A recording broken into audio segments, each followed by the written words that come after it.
Eu estou falando do pastor Wallace da comunidade evangélica de Rio das Ostras, lá na região dos Lagos. É um profeta naquela terra, não é? Líder de igreja, pastor de rebanho. E ter o senhor aqui comigo, pastorzão, é uma honra muito grande. Assim como eu sou recebido com toda a honra na sua terra, eu gostaria de te receber aqui com muita honra também. Dizer que esse altar é seu, tá bom? Dizer que o senhor fique muito à vontade, porque daqui para frente só tem uma coisa nesse culto, antes da nossa oração, após a nossa campanha, ou antes, que é ouvir o senhor sendo o canal de Deus para o nosso coração. Esta igreja lhe recebe como profeta, na qualidade de profeta, e deseja que Deus lhe use hoje poderosamente em nome do Senhor Jesus. Se você concorda com o que o seu pastor disse, aplauda o Senhor pela vida do reverendo Wallace, em nome de Jesus.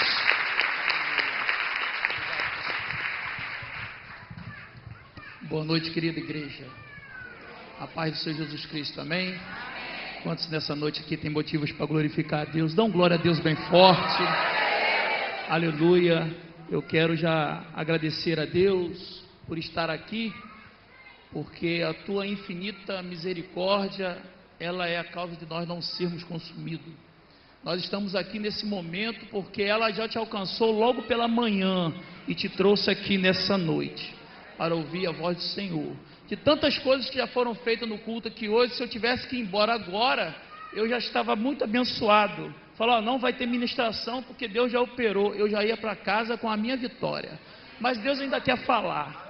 É ou não é, irmãos? Amém ou não amém? Amém. Louvado seja Deus. Eu quero, pastor Otônio de Paula, você é uma referência, viu? De homem de Deus aqui nesse lugar, na nossa nação, no nosso estado. Deus abençoe muito a sua vida. Eu tenho sido um intercessor do seu ministério. Amém? Deus abençoe muito os irmãos, os obreiros desta casa, pastor Fábio, Paulo Coelho, Deus abençoe. Todos os pastores aqui, eu quero deixar claro que eu não vim aqui ensinar nada a ninguém, viu? Mas eu vim compartilhar o que o Espírito colocou no meu coração. Amém ou não amém? Louvado seja Deus. O irmão Medeiros, que foi canal de bênção para que eu estivesse aqui nessa noite. Abra sua Bíblia no livro de Salmos, de número 126.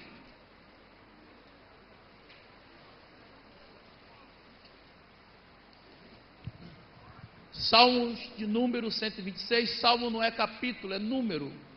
Número de 126. Qual é a palavra que o Senhor colocou no meu coração? Pode botar bem baixinho.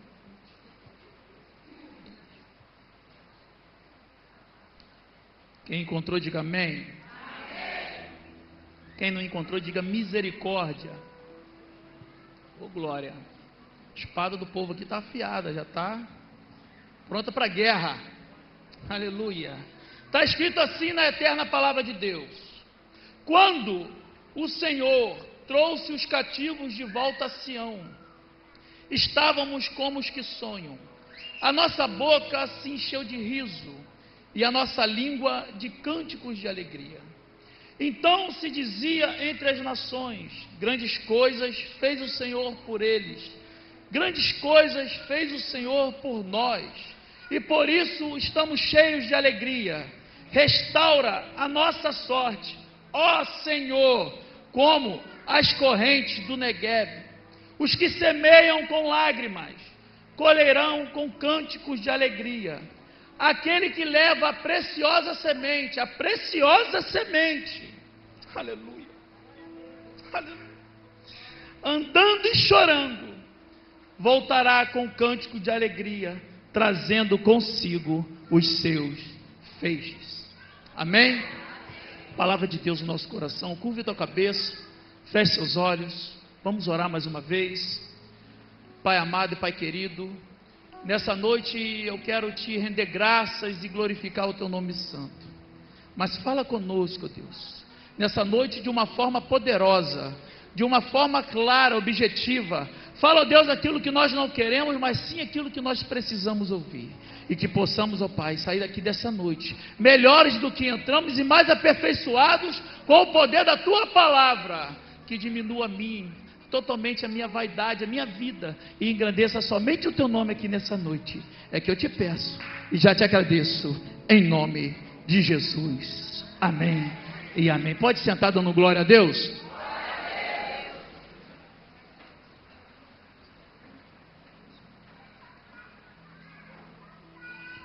O livro de Salmos, originalmente, ele é dividido em 5 porções de 30. É o inário do estado do judeu antigo. Na nossa Bíblia, ele é um composto de 150 cânticos. Cânticos esses que foram entoados por Davi, 73, 2 por Salomão, Ageu, Zacarias, Asaf. E o salmo mais antigo das Escrituras é o Salmo de Moisés, de número 90, quando ele diz que antes que os montes fossem formados, o mundo e a terra, de eternidade em eternidade, Tu és Deus.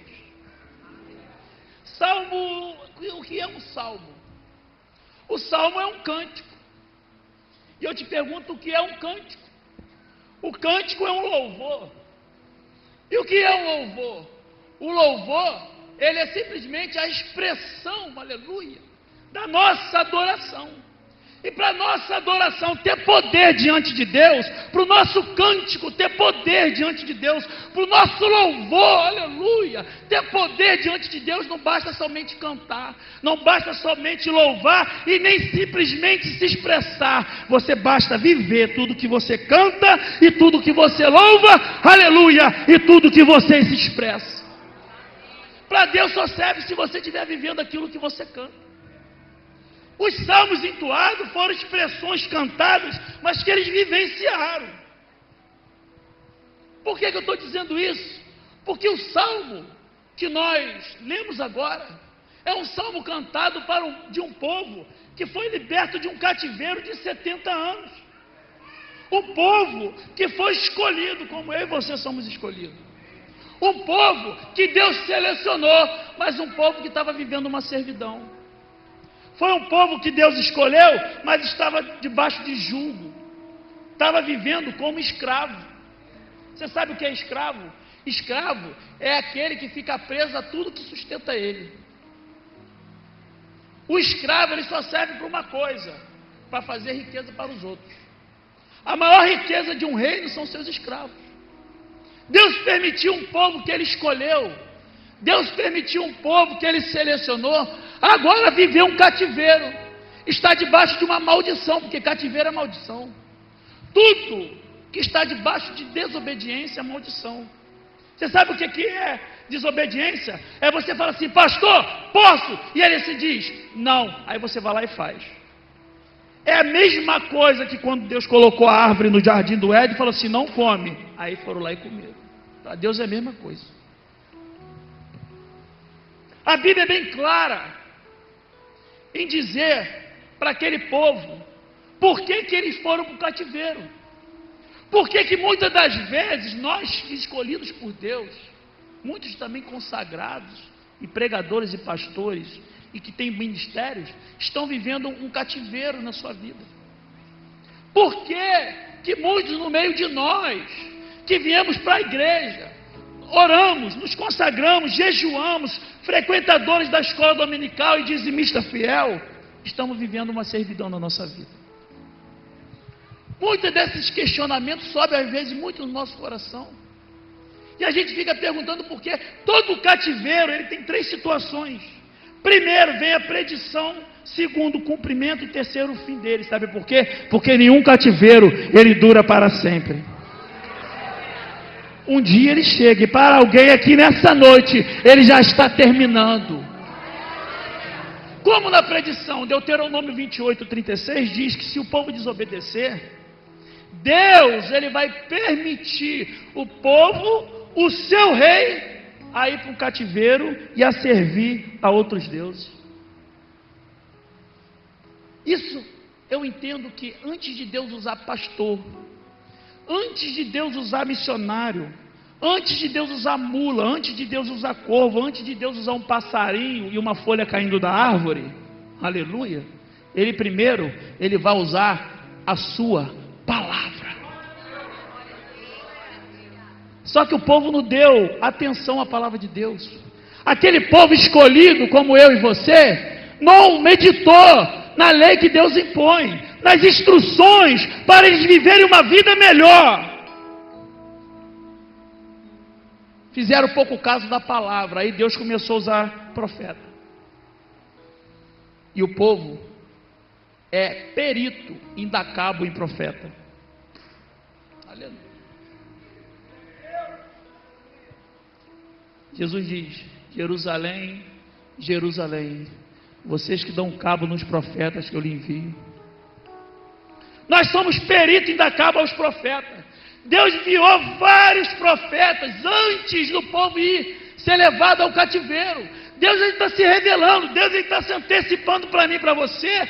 Muitas das vezes nós não damos atenção, nós não ouvimos a palavra que o pastor libera, nós não vemos na palavra de Deus o que ele quer nos dizer. Aí, ele permite a gente viver uma escravidão, a gente viver um cativeiro, a gente está debaixo de jugo, a gente está como cauda e não por cabeça, e ele nos chamou para ser cabeça e não cauda. A pergunta é: por que no nosso meio? Muitos no meio de nós não determinam o seu milagre, não determina a sua cura, não determina a sua vitória, porque a Bíblia diz: determinando tu, aleluia, algum negócio, assim será feito na sua vida, e a luz brilhará em seus caminhos. Deus usou vários profetas antes daquele povo ser levado no cativeiro, e por último, Deus usa Jeremias. Jeremias foi o último profeta, não o único, o último de tantos que Deus já tinha usado.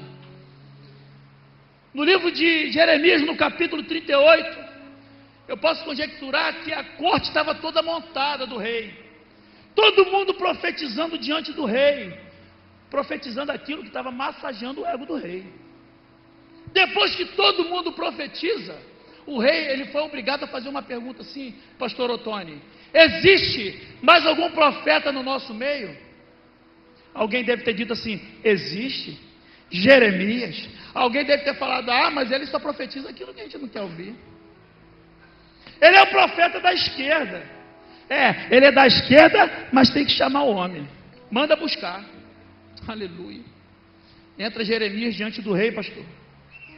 Quando chega diante do rei, o rei fala assim: e aí, Jeremias, tem algo da parte de Deus? Jeremias: tem. Assim diz o Senhor.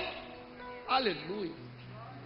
Deus vai entregar essa cidade na mão de Nabucodonosor. Sabe o que aconteceu? Os irmãos que professavam a mesma fé, endemoniaram, jogaram o homem na cisterna. Não é diferente não, hoje não. A nossa luta não é contra o macumbeiro, a nossa luta não é contra o espírita, contra o católico. Sabe por quê? Porque a Bíblia diz que a arma do inferno nunca vai prevalecer contra a igreja. A Bíblia está dizendo que os irmãos jogou o camarada na cisterna. Os irmãos de José jogou ele lá também. Um reino dividido, ele não subsiste. Sabe o que o inimigo quer roubar da igreja? A unidade. Porque quando estamos unidos, quando estamos de mão dada um com os outros, aí o salmista diz assim no Salmo 103: quão bom e suave é que os irmãos vivam em união. Porque quando estamos unidos, aleluia, o óleo da unção desce. Você pode estar até fraco, mas o irmão que está do teu lado está forte. Os irmãos jogam Jeremias na cisterna. Foi o último profeta a avisar: olha, Deus vai entregar essa cidade na mão de Nabucodonosor, e vocês vão viver agora um cativeiro, vocês vão ficar debaixo de maldição, vão ser levados como escravos. Mas mesmo assim, não deram ouvido. Aí, Deus tem que fazer valer a pena aquilo que Ele diz. Vem um cumprimento da palavra. Tem gente que diz assim: ah, a palavra de Deus ela corta aqui para depois cortar aí. Não é nada disso, com todo respeito. Ela corta na vida de quem crê e na vida de quem não crê, porque crendo ou não crendo, a palavra de Deus ela vai cortar. Você sabe o que é cumprimento de palavra? Segundo o livro dos Reis, capítulo 6, o rei está andando em cima do muro, tem duas mulheres lá embaixo brigando. Aí elas olham: rei, julga aqui a minha causa, porque ontem nós comemos o meu filho, canibalismo. Nós comemos o meu filho, agora é a vez de comer o filho dela. Ela escondeu o filho. Sabe o que o rei fez? Rasgou as vestes. A culpa, olha só, síndrome da covardia humana. A culpa é do profeta Eliseu. Estou falando de cumprimento de palavra. A culpa é do profeta Eliseu. Síndrome da covardia humana. Sabe o que é isso? É você não assumir responsabilidade que é para você assumir. É você colocar a culpa no outro. Deus desceu no Éden quando o homem cai, quando desarrumou tudo. Quando Deus desce, e aí, Adão? O que houve? Adão: foi essa mulher aí. Eva, o que aconteceu? Foi a serpente. Síndrome da covardia humana. É a gente não assumir responsabilidade que é para a gente assumir. Sabe por quê? Porque a hora que você assumir as responsabilidades que é para você assumir, você vai dar espaço para Deus agir na sua vida. A Bíblia diz que Eliseu estava reunido com as autoridades. Eu estou falando de cumprimento de palavra. Estava reunido com as autoridades e os anciões. Sabe o que ele estava fazendo? Ele estava orando. Porque o homem de Deus, quando ele se reúne, ele não fica de fofoca. Ele se reúne para orar. Ele se reúne para jejuar. Ele se reúne para montar projeto em benefício do reino. Ele estava orando. Aí o rei falou para o capitão da guarda: vai lá e mata o profeta. Sabe o que aconteceu, pastor Fábio? Quando o capitão dá o primeiro passo, o Espírito de Deus chega na frente. Aleluia. Sabe por que chega na frente? Porque Deus sempre vai se revelar antes. Nunca vai deixar acontecer nada primeiro sem antes se revelar para você. Quando o capitão chega na casa de Eliseu, eu fico imaginando ele batendo na porta. Quando abre a porta, ele saca da espada para matar o profeta. Só que o que ele menos esperava é que o profeta também tinha uma espada. Quando eles puxam, o guarda puxa, o capitão puxa a espada da bainha, que vai tentar matar o profeta puxa a espada, só que não da bainha, a espada do céu que estava aqui na garganta. Assim diz o Senhor. Sabe por que ele puxou a espada do céu? Porque a espada da terra, ela resolve problemas por partes.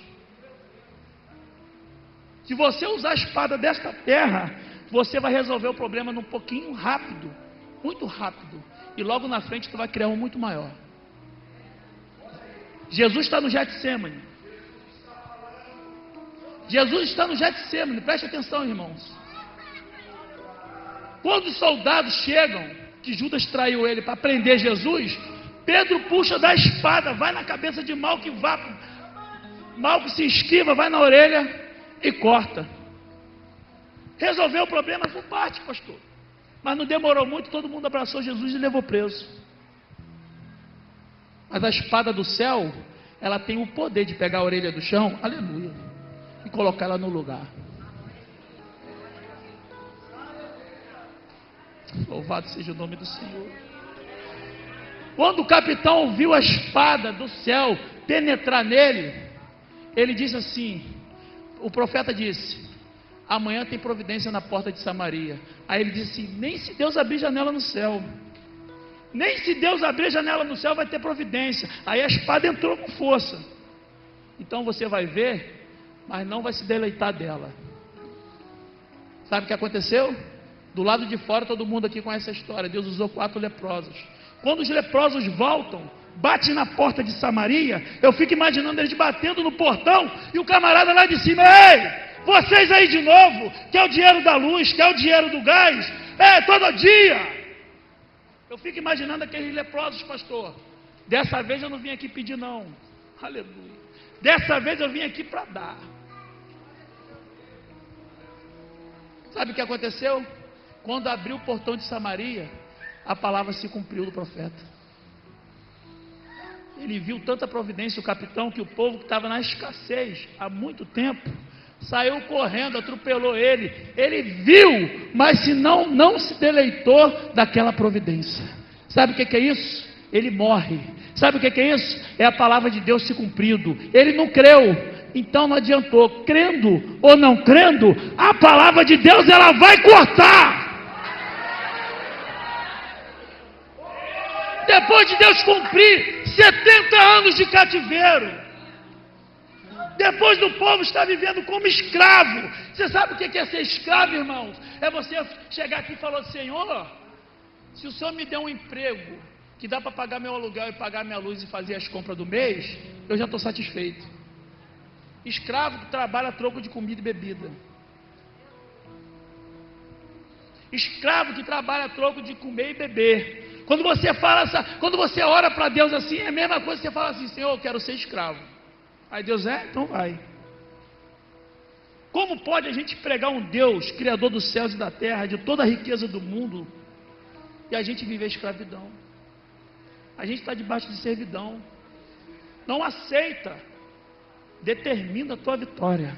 Determina o seu milagre aqui hoje. Determina a sua libertação. E você será curado. E a providência de Deus virá sobre a sua vida. Depois de 70 anos, aí vem o fim do cativeiro. E como esse fim veio? Poderia ter sido no primeiro dia, mas veio 70 anos depois. Sabe por quê? Porque não tinha se manifestado no povo uma virtude que todo ser humano deve ter. Aleluia. Uma virtude que deve se manifestar em mim e você todos os dias. O povo estava 70 anos escravizado, e depois de 70 anos se manifestou nele uma virtude que se chama arrependimento. Deuteronômio 30, no verso 3, 2 e 3. Se o povo se converter, eu, o Senhor, aleluia, tiro vocês do cativeiro e levo para a nação de vocês. Levou 70 anos para aquele povo se arrepender. Eu não sei qual é a sentença que colocaram sobre a sua vida, mas eu preciso lhe dizer: se houver arrependimento aqui hoje, Deus vai libertar a sua vida, a sua casa, os seus filhos, os seus familiares, porque Ele tem poder. Arrependimento é uma virtude. A Bíblia diz que Davi era um monarca. Davi é reverenciado até hoje. O homem segundo o coração de Deus, ele cometeu um adultério e premeditou um assassinato duplo qualificado. E a pergunta é: por que Davi não morre? A Bíblia é muito clara em dizer que Deus não faz acepção de pessoas, Medeiros. Para Deus, se você é cabeludo, eu sou careca. Se você é preto, eu sou branco. Para Deus não interessa, é a mesma coisa. Deus não faz acepção de pessoas. E Davi cometeu um pecado que, se é eu e você hoje, o nego mata a gente sem pedra, na paulada. E a pergunta é: Davi não morre. Por que Davi não morre? Porque se manifestou em Davi uma virtude chamada arrependimento. E todo arrependimento, ele tem que ser digno. Aleluia. João Batista diz assim, produzir frutos dignos de arrependimento. Você sabe o que é frutos dignos de arrependimento? É o profeta ir lá na ferida, é o profeta ir lá dentro do pecado, trazer a revelação. Sabe por quê? Porque quando nós estamos no erro, a nossa mente fica cauterizada e a gente acha que está tudo certo. Davi pecou, olha o que Davi fez. Estou falando de arrependimento.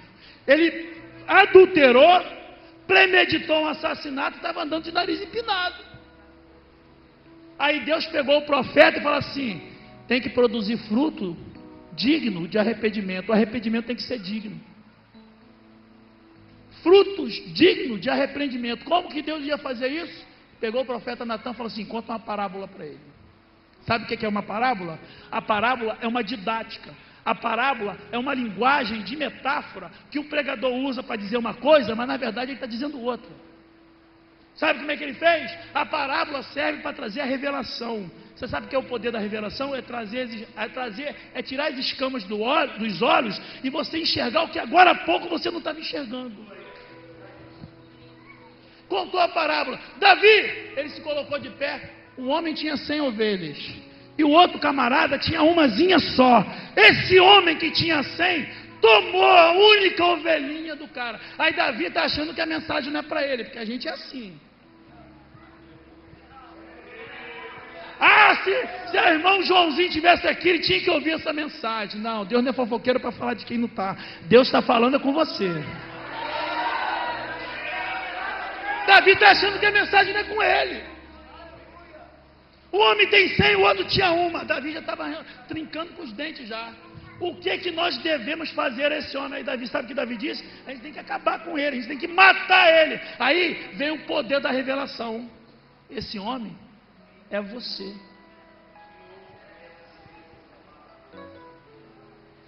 Frutos dignos de arrependimento é ir lá na ferida.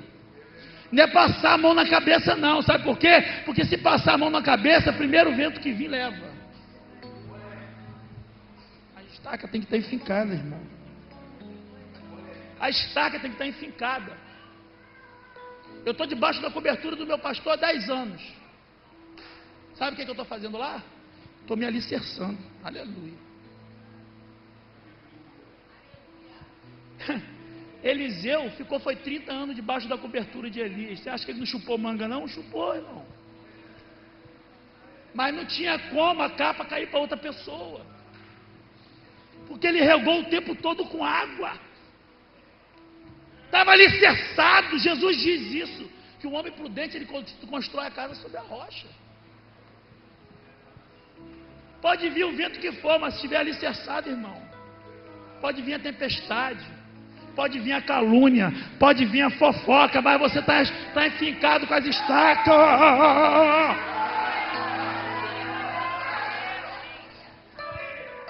Sabe o que é produzir frutos dignos de arrependimento? João Batista está pregando, os cobradores de impostos chegam. Mestre, o que nós devemos fazer? Aí ele diz assim: olha, não cobra mais do que o valor estipulado. Foi na ferida. Aí os soldados chegaram, e nós, o que faremos? Olha só, não trata ninguém mal, e se contenta com o salário que você tem.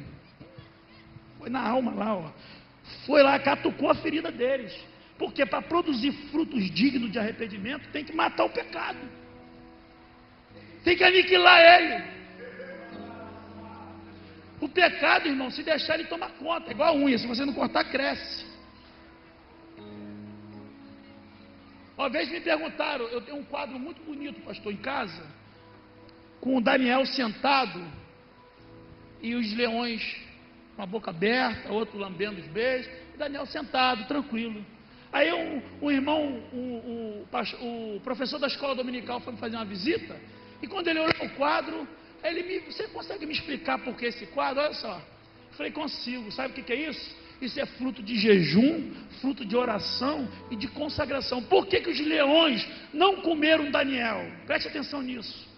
Porque quando você ora, quando você jejua e quando você se consagra, você santifica o templo. Aleluia. A Bíblia diz que nós somos templo do Espírito Santo. Então, se o corpo está santificado, o Espírito, que é santo, se sente em casa, não sai. Pode dar um tiro na testa que não sai. Aí, como estava muito aqui do chá, santidade, dominou o ambiente. O leão só é carnívoro por causa do pecado. O profeta Isaías diz que quando o Senhor voltar em glória, o leão vai ser como antes, vai comer palha.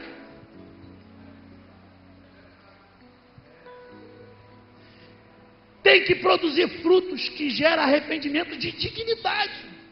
Mata a ferida, vai na alma. Onde está o pecado? Vai lá e se conserta. Porque para você sair do cativeiro, você tem que se arrepender verdadeiramente. Não é remorso não, é arrependimento digno. Aí Deus entra e Deus te liberta. Quando Deus encontra isso num povo depois de 70 anos, pastor, poderia ter sido no primeiro dia, Deus libertava. Mas levou 70 anos para o povo adquirir essa virtude. Aí como que Deus ia trabalhar para libertar o povo? Isso é forte. Usou um ímpio, Ciro. Ciro não era crente. Mas engraçado que Deus é perito em pegar ímpio e abençoar crente. A ótica de Deus é diferente da nossa ótica. Deus trabalha do jeito que quer, da forma que quer, da maneira que Ele quer. Para Deus é sempre o inverso. O humilhado, aleluia, Ele é exaltado. O último é o primeiro. Jesus está andando no templo, como esse aqui, muito bonito. E toda igreja bonita é reflexo de um povo bonito. Jesus está andando no templo e alguém diz assim: que pedras bonitas, que templo bonito. E Jesus diz assim: mas quem está dentro do templo é maior do que o templo. Para Deus sempre vai ser o contrário. É dando que se recebe. Salomão diz assim, quem tem liberalidade enriquece, quem retém empobrece. É o contrário. A ótica de Deus é diferente. Deus usa Ciro. A Bíblia é muito clara em dizer que Ciro era ungido. Olha só. Como pode um homem que não servia a Deus ser ungido por ele? A palavra ungido quer dizer Machia. E Machia quer dizer aquele que é capacitado para exercer a salvação. Eu sou ungido. O pastor é ungido. Mas só que nós não temos a capacidade de exercer salvação para ninguém. Aqui nessa terra, ninguém tem essa capacidade, a não ser aquele que morreu e ressuscitou e está aqui nessa noite representado pelo Espírito Santo. Sabe por que a gente não tem a capacidade de mandar ninguém para o céu, de exercer salvação para ninguém? Porque eu e você seríamos injustos. E Jesus prova para mim e para você que eu e você seríamos injustos. Sabe como? Quando Jesus pegou um homem, aleluia, que não era digno de estar no meio da sociedade. Um homem que roubou, que matou, que destruiu famílias. Um homem que não era batizado no Espírito Santo e não tomava ceia na igreja. Mas no último dia de vida, ele ouviu uma voz que dizia: ainda hoje estarás comigo no paraíso. Agora eu te pergunto, quando que eu e você mandaríamos uma pessoa dessa para o céu? Sabe quem a gente ia mandar para o céu? O irmãozinho que vem aqui na frente, pula, roda, fala em línguas, mas quando chega em casa ele bate na esposa. Sabe quem a gente ia mandar para o céu? A irmãzinha que anda com a saia comprida, mas quando ela chega em algum lugar, a língua dela chega primeiro. A gente seria injusto. Mas a palavra ungido no original, ela aparece sendo mochieno. E mochieno não é quem exerce salvação. Mochieno, pastor Fábio, é aquele que é capacitado para realizar o propósito dele, aquele que está sentado acima das estrelas, aqui na terra. Por isso que nós somos ungidos. É só para realizar o propósito de Deus aqui na terra. Deus pega esse homem, Ciro, assim como ele pegou Ebed-Meleque para tirar Jeremias do calabouço. Deus é perito para usar ímpio. Sabe o que Deus está dizendo para mim e para você aqui hoje? Que Ele está incomodando alguém que não professa a mesma fé que você, para poder te abençoar, te tirar desse poço, te tirar dessa escravidão e assinar um decreto para a sua vida. Eu fico imaginando que quando aquele povo que estava 70 anos debaixo de escravidão, porque quando nós estamos escravos, e eu vivi isso, eu sei muito bem o que eu estou falando, a gente não consegue enxergar um palmo na nossa frente, a gente acha que vai morrer ali dentro. A gente não consegue visualizar a saída. O povo sai para trabalhar, eu fico imaginando eles saindo para trabalhar, quando chega no campo de trabalho, tem um decreto lá assinado: vocês estão livres. Aí, eu vou entrar no texto que eu li: ficaram como os que sonham. Deve ter dito assim, me belisca aí. Porque era muito tempo de escravidão, constituíram famílias, montaram comércios, viveram lá e muita gente não quis sair, irmão. Ah, vou ficar aqui mesmo, não vou avançar não, porque aqui eu tenho minha casinha, aqui eu já tenho meu trabalhinho, e eu vou ficar por aqui mesmo. E Deus quer algo grande para você. Deus está te catucando, aleluia, para te botar no nível mais elevado. Ficaram como os que sonham. Sabe o que Deus está nos revelando? Que Deus vai usar o ímpio para poder realizar o seu sonho. Quantos aqui tem sonhos? É isso que Deus vai fazer. Deus nessa noite me trouxe aqui para lhe dizer que Ele já está incomodando o ímpio para poder ajudar você a realizar o seu sonho. Quando os sonhos daqueles homens são realizados, aí eles cantaram para Deus, porque estavam alegres. Era aquilo que eles estavam vivendo. Estão cantando cânticos de alegria, porque era o que estava na alma, era o que eles estavam vivenciando. Foram libertos, estavam livres. Aí vão ter que ouvir entre as nações, que Deus está fazendo coisa grande. Eu não sei se você está entendendo, eu estou dizendo que lá fora, aquele que está te criticando, que fala mal da sua vida, que não está vendo nada acontecer, vai ter que dizer que Deus está fazendo coisas grandes na sua vida. Deus é Deus de coisas grandes. Deus é Deusinho, igrejinha, carrinho, casinha, está amarrado.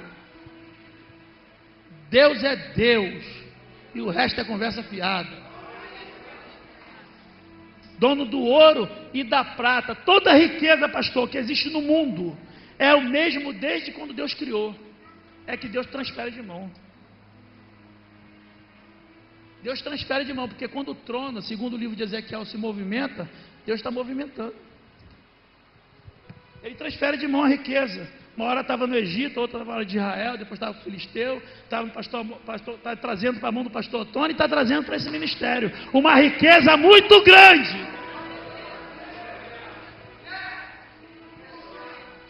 Deus é Deus de coisas grandes, e Deus está realizando grandes coisas aqui hoje. Sabe por quê? Porque é no culto que as coisas acontecem.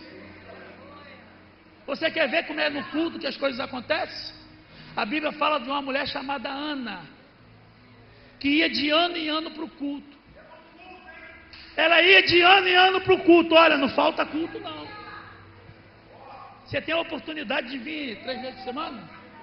3 vezes por semana. A Ana ia de ano em ano. Todo ano ela ia para o culto. Quando chegava no culto, o culto de Ana era assim: Senhor, me dá um filho. No ano que vem ela voltava: Senhor, me dá um filho. Todo ano. Sabe quanto tempo durou? 24 anos. Imagina. 24 anos. Senhor, me dá um filho. E Deus não dava. Sabe por quê? Porque o culto de Ana era para ela. Senhor, me dá. Senhor, eu quero. Senhor, eu preciso. Senhor, me dá. Senhor, eu quero. Senhor, eu preciso. Aí Deus olha lá de cima e diz assim: se o culto é para você, então resolve você. Culto é relacionamento. Aonde, eu estou sentindo Deus aqui, aonde as expectativas se entrelaçam. Sabe por que muitas das vezes a gente entra na igreja e sai vazio, e muitas vezes a gente não recebe aquilo que a gente pede? Porque a gente só quer que corresponda à nossa expectativa. Mas as expectativas têm que se entrelaçar. Sabe por quê? Porque culto é uma núpcia, é relacionamento. Na mesma expectativa que você entrou aqui hoje para receber algo grande da parte de Deus, eu preciso lhe dizer, Deus também tem expectativa de receber algo grande da sua parte. Então não deixa para fazer hoje, não deixa para fazer amanhã o que é para você fazer hoje. Se tiver de chorar, chora. Se tiver de adorar, adora. Se tiver de pedir perdão, peça. Mas não perca a oportunidade. Seja intenso no seu culto. Ana falava: me dê um filho, e Deus não dava. Sabe o que aconteceu? Um ano ela chega determinada. E eu perguntei a Deus: por que levou esse tempo todo? Sabe o que o Senhor me respondeu? Porque quando a gente não aprende a lição direito, a gente repete de ano.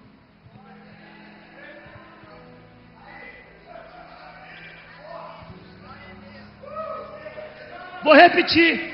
Quando a gente não aprende a lição direito, a gente repete de ano.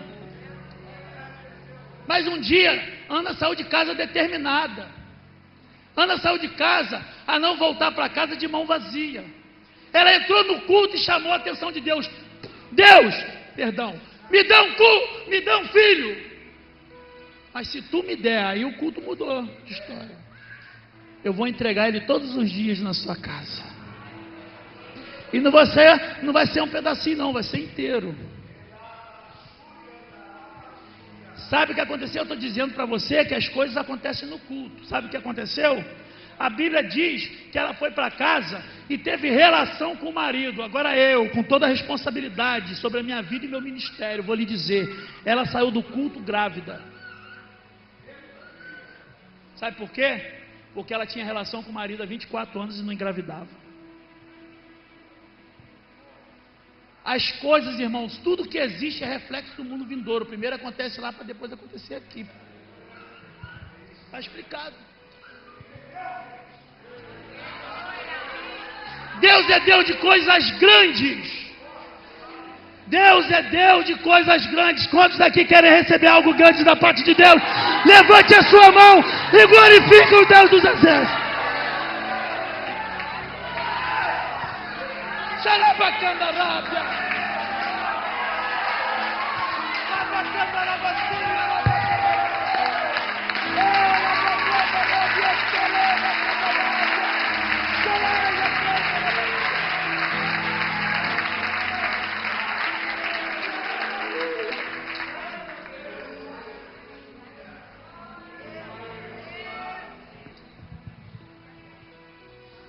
Eles dizem assim agora: restaura, ó Senhor, a nossa sorte como as correntes do Negueb. Depois de Deus ter realizado o sonho deles, ter usado um ímpio para realizar o sonho deles, colocou cântico novo, de alegria, porque era muito tempo de escravidão. Então o inimigo opressor das nossas almas nos deixa muito abatido. Mas eles estavam alegres. E agora, o interessante é que ele diz assim, ó: restaura a nossa sorte, como as correntes do Negueb. Talvez alguns aqui sabem, outros não. Mas eu preciso lhe dizer, na região do norte de Israel, nas regiões montanhosas, em uma parte do ano cai neve. De fato que as montanhas ficam congeladas. Quando a estiagem vem, a terra fica rachada. Aí o gelo é derretido e as correntes do Negueb restauram a terra rachada. Eles estão cantando para Deus aquilo que eles estão vivendo. Sabe o que é isso? Reconhecimento que estava precisando de um tratamento na alma. A terra estava ferida, pastor. A terra estava rachada. Foram 70 anos de escravidão. O mundo lá fora acaba com a nossa vida. A gente entra aqui todo arrebentado. Aprende um pouquinho, anda de nariz empinado, mas está cheio de ferida na alma. Eu também, você também. A gente acha, porque fomos consagrados, não precisamos de tratamento. Até a gente morrer, ou até Jesus levar a gente, tem tratamento de Deus para a sua vida. Aquele povo reconhece que precisava de um bálsamo de Gileade na alma. Uma unção divina para curar as feridas da alma. O tapa na cara que você levou 10 anos atrás, que está aí te remoendo até hoje, e você não consegue liberar perdão. Palavras que o seu marido disse e a sua esposa falou. A humilhação que você passou lá no trabalho e você retrucou, não teve a paciência de Jó para suportar. Suportai-vos uns aos outros. E suportar não é fácil não, estou dizendo que é fácil não. Mas tem que suportar. Jesus suportou, sabendo que o Judas ia trair ele sentado na mesa. Já imagina você sentado na mesa e olhando para o cara que vai te trair? Será que a gente suportava? Ou a gente ia sentar a mão na lata dele? Aleluia. Reconheceu humildade. Deus só dá graça para quem é humilde. Deus não trata com soberbo. Deus não trata com quem anda de nariz empinado. Deus só trata com quem é humilde. A graça de Deus só derrama na vida de crente humilde. Você sabe o que é ser humilde? Vai lá no Aurélio. Aquele que considera o seu próximo maior do que ele, mesmo não sendo. Você sabe o que é ser humilde? O centurião romano chegou para Jesus. Estamos falando de um centurião. Chegou para Jesus e disse assim: o meu filho está terrivelmente paralisado em casa. Jesus disse assim: eu irei curá-lo. Aí o centurião disse: mas uma só palavra sua basta, porque eu não sou digno de te receber na minha casa. Foi humilde. Você sabe o que é ser humilde? É você ter o poder, a autoridade, toda a moral da terra, de dizer assim: olha, lava os meus pés. Aleluia. Mas mesmo tendo esse poder e essa autoridade, ele mesmo vai lá e lava.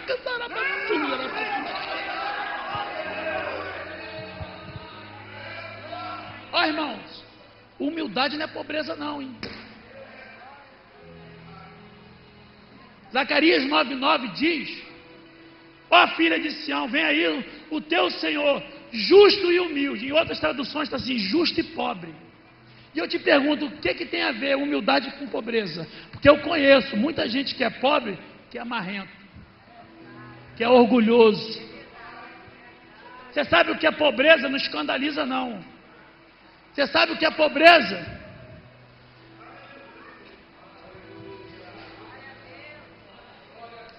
Você sabe o que é pobreza? Não escandaliza que eu vou dizer aqui não. Pobreza é tudo que se faz todo dia, irmãos. É você estar com fome e comer, isso é pobreza. É você estar com sede e beber, você estar com sono e dormir. Sabe por quê? Porque quando você receber o corpo glorificado, você não vai precisar de nada disso para poder alimentar essa matéria aqui, ó. Tudo que essa matéria necessita para estar de pé é pobreza. Por isso que a Bíblia diz que ele se fez pobre para ficar no nosso meio. Tem gente que diz que Jesus era pobre. Está doido. A roupa de Jesus, o terno de Jesus, se você fizer uma pesquisa, valia 50 mil reais. Por isso que jogaram sorte para ver quem ia ficar com a túnica. Aquela túnica, pastor, era o mesmo tecido do véu que separava o santo dos santos. Quando rasgaram a capa, que olharam a túnica, isso aí a gente tem que... Vamos ver quem vai ficar com esse negócio aí. Judas tirava dinheiro da bolsa de Jesus, sabe por quê? Porque tinha muito. Não sentia. Era muito. Era muito.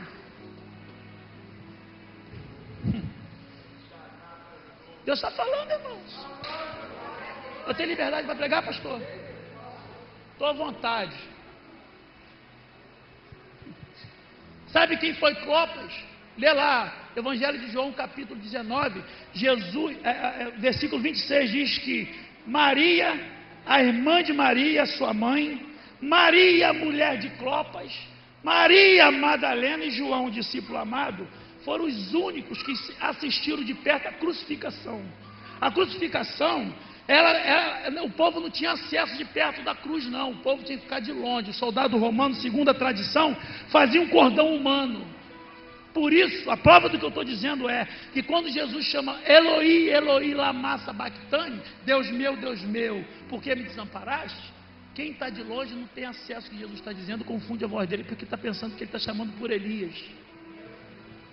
A crucificação era uma vergonha, porque Jesus não morreu crucificado com aquela tanguinha que a Igreja Católica mostra para mim e para você, não. Aquilo é coisa da Igreja Católica Apostólica Romana. Ele foi crucificado nu. Só os íntimos tinham intimidade, que podia ficar perto. Jesus teve que chamar, porque o soldado romano, segundo a tradição, tem que falar, quem é que vai assistir de perto? Jesus só chamou 5. E chama assim, ó, Maria, mulher de Clopas. Eu estou falando sobre pobreza e de riqueza. Sabe quem era Clopas? Foi o homem que mais financiou o ministério de Jesus. Sabe por quê? Porque não existe intimidade se você não financiar o ministério dele.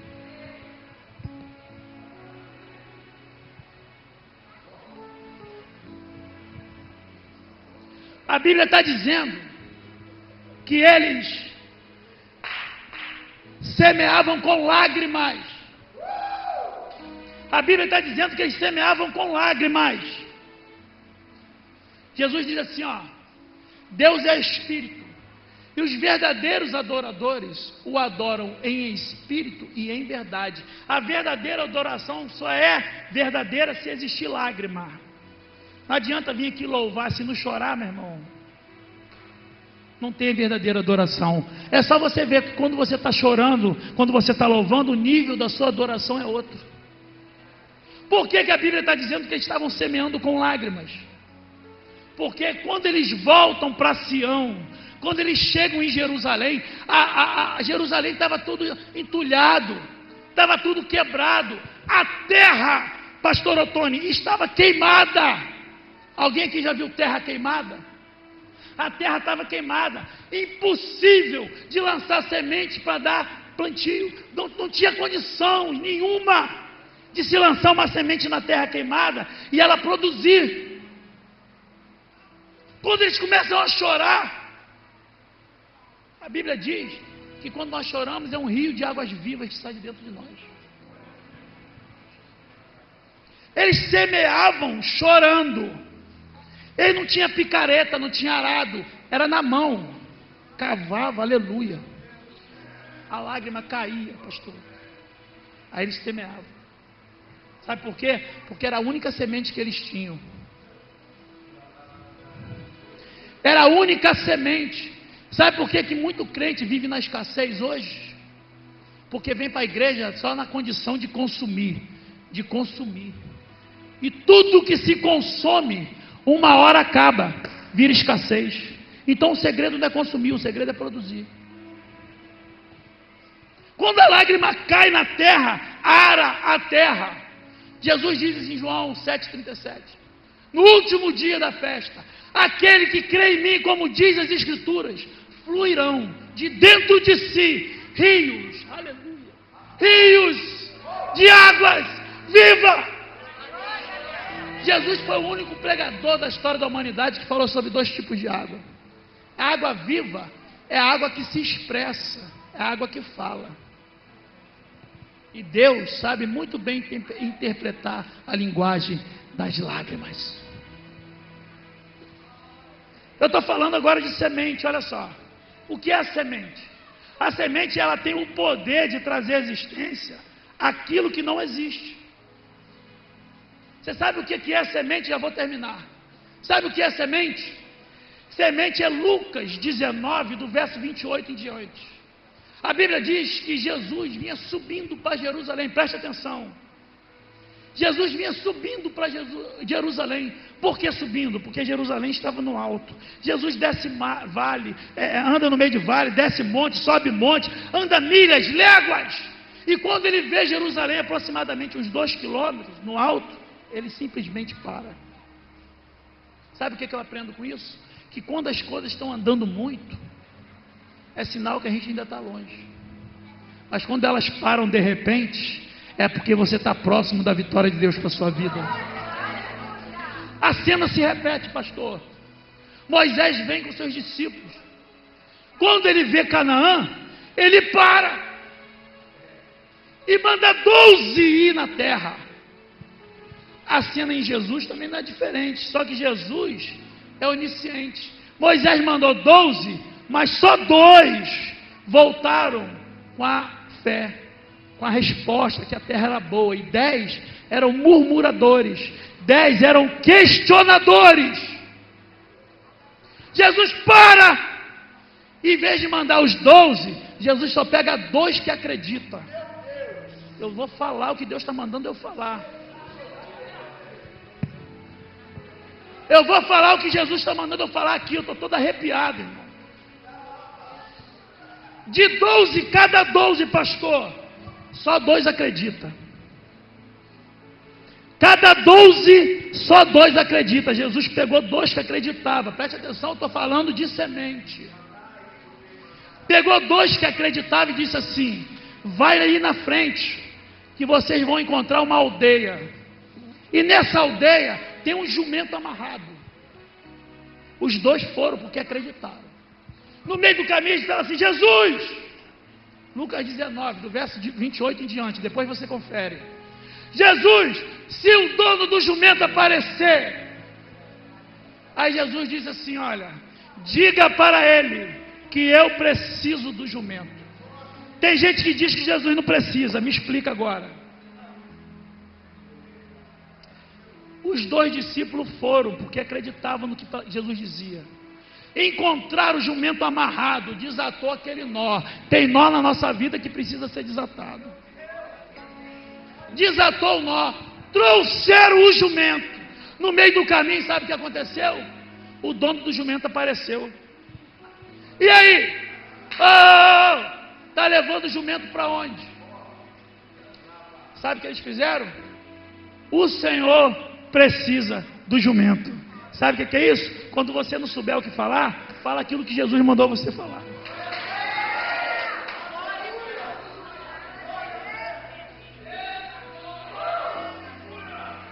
A fé do dono do jumento, pastor Fábio, não é nada diferente da fé de Abraão. Vou trazer uma realidade para mim e para você aqui hoje. Porque a Bíblia diz que o jumento ninguém nunca tinha montado, era 0 quilômetro. E ele foi assim: pode levar. Você quer ver como a fé desse homem é impressionante? A única coisa que impressiona a Deus é a fé, irmãos. Não é a tua conta bancária, não é se você tem os olhos azuis, nada disso. É a fé que impressiona a Deus. Você imagina só, você não me conhece. Você não me conhece. Eu bato lá na porta da sua casa, você comprou um carro 0. Eu bato lá, boa noite. Aí você, pois não, eu vim aqui buscar teu carro. Apertou, né? Estreitou. Aí você, meu carro? Eu falei, o Senhor precisa dele. Vamos ser muito original aqui. Eu não dava. Se peneirar aqui, ninguém dá, irmãos. Mas aquele homem deu. Aquele homem deu. Sabe o que aconteceu? Os discípulos levaram o jumento. Eu estou falando de semente, preste atenção. Quando chegou até Jesus, aqueles dois que acreditaram naquilo que Jesus disse, pegou a sua capa e botou em cima do jumento. Capa na Bíblia é ministério. Paulo está preso, diz assim, traga os meus livros, traga os meus pergaminhos e traga também o meu ministério, a minha capa. 7 dias depois, Paulo foi liberto. Por quê? Porque se você abrir a mão da sua capa, Deus vai permitir você viver um cárcere espiritual na sua vida. Saul foi fazer necessidades fisiológicas.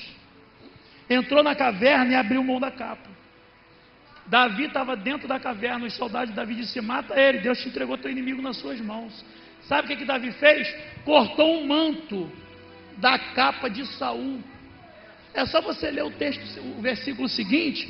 A Bíblia diz que doeu o coração de Davi. Davi sentiu remorso porque arrancou um pedacinho da capa. Agora por quê?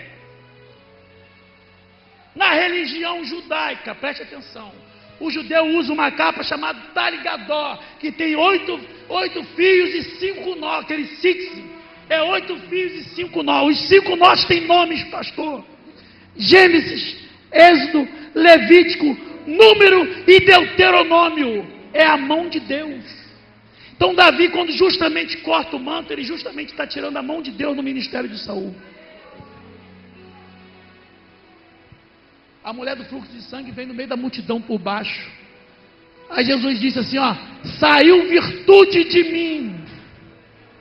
Ela tocou na mão de Deus e mandou virtude para poder estar curando aquela mulher. Deus quer que você toque na mão dele aqui hoje, que vai sair virtude dele e vai curar você dessa hemorragia. Capa é ministério. Pegaram a capa, os dois que acreditaram. Eu estou falando de quem acredita e estou falando de semente. Os dois que acreditaram botaram a capa em cima do jumento.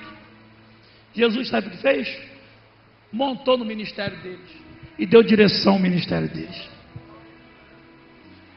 Lê o verso seguinte. Os outros que não acreditaram, os outros que são questionadores, que são murmuradores, colocaram a capa no chão. Está escrito no texto.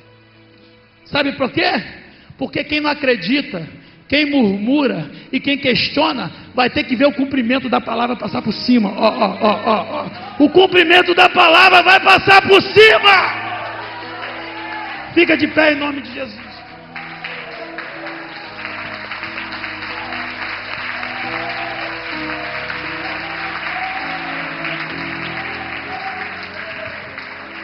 Alguém deve estar perguntando, o que isso tem a ver com semente? Eu vou dizer agora. Jesus montou no jumento, entrou em Jerusalém. A Bíblia não diz mais nada do jumento, mas eu vou dizer para onde o jumento foi. Jesus devolveu para o dono. Agora, o que isso tem a ver com semente? Quando Jesus manda devolver para o dono, quantas pessoas, pastor, chegou até o dono do jumento e disse, foi esse jumento aí que Jesus montou? Foi. Quer quanto? Valorizou o jumento, porque tudo que a gente coloca na mão de Jesus, volta para a gente supervalorizado. Então o que é a semente? Ela tem duas opções aqui hoje. Seja dentro da tua realidade. Ou você deixa o seu jumento amarrado, porque o jumento amarrado ele só anda em círculos. Ou você coloca o teu jumento na mão de Jesus. Louvado seja o nome do Senhor. Hoje é noite de Deus te tirar desse cativeiro. Eu não sei em que área você se manteve escravo por 70 anos, espiritualmente falando. Mas hoje é noite de você produzir um fruto digno de arrependimento. Sabe o que é isso? Mata esse pecado que existe dentro de você. Dentro de mim também. Sabe por quê? Se há algo que nós temos em comum aqui, isso se chama pecado. A Bíblia diz que todos pecaram e destituídos foram da glória de Deus. Quer libertação? Se arrependa dos seus maus caminhos. Observa, Naum diz, capítulo 2, observa o caminho que você está andando. Qual é o caminho que você tem andado? Hoje é noite de você se arrepender. Manifestar uma virtude que já existe aí dentro de você e você às vezes não conhece, mas Deus me trouxe aqui como ministro para você nessa noite e liberar essa palavra para você manifestar essa virtude e Deus mudar a sua história.